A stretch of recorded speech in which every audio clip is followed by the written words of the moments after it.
Hello guides, দেখুন আমরা আমরা গিয়েছিলাম গতকাল, মানে ওই মঙ্গলবার দিন একটা জায়গায় মন্দিরে ঘুরতে। মানে এই জায়গাটার নাম হচ্ছে জাগ্রত কূপ। এখানে সমাধি বাবার আশ্রম। মানে ওই সন্ধ্যার সময় গেলাম 7টা নাগাদ। তো গিয়ে পুজো হচ্ছিল, দেখলাম সন্ধ্যা আরতি হলো, খুব ভালো লাগলো। পুজো দিলাম, প্রসাদ পেলাম। অনেক ভক্তবৃন্দ ওখানে গিয়েছিলেন, সকলে প্রচুর ভিড় হয়েছিল। তো দেখুন গাইস, খুব সুন্দর জায়গাটা। পারলে একবার ঘুরে যাবেন। সম্ভবত এটা এই হাওড়া ডিস্ট্রিক্টের কোনো একটা জায়গা হবে, গঙ্গার ধারে। খুব সুন্দর জায়গাটা, আসবেন এখানে।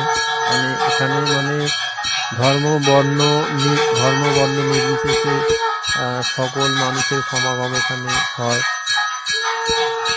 সকলে এখানে আসে, যে যার সব মনস্কামনা এখানে জানায়, পূর্ণতা পায়, তো আবার পুজো দিয়ে যায়। আপনাদের যদি মনে হয় কোনো মনস্কামনা আছে,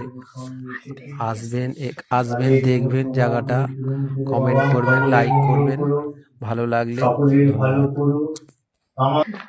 এই সমাধি বাবার আশ্রমে, মানে এনার কাছে কোনো মনোবাসনা জানালে খুব জাগ্রত ইনি, মনোবাসনা পূর্ণ হয়। আসবেন, যার যার মনে কোনো বাসনা আকাঙ্ক্ষা থাকবে জানাবেন বাবাকে। বাবা নিশ্চয়ই সফলতা দেবে, সাংসারিক শারীরিক। আসবেন, ধন্যবাদ। কমেন্ট করে, লাইক করে পাশে থাকবেন।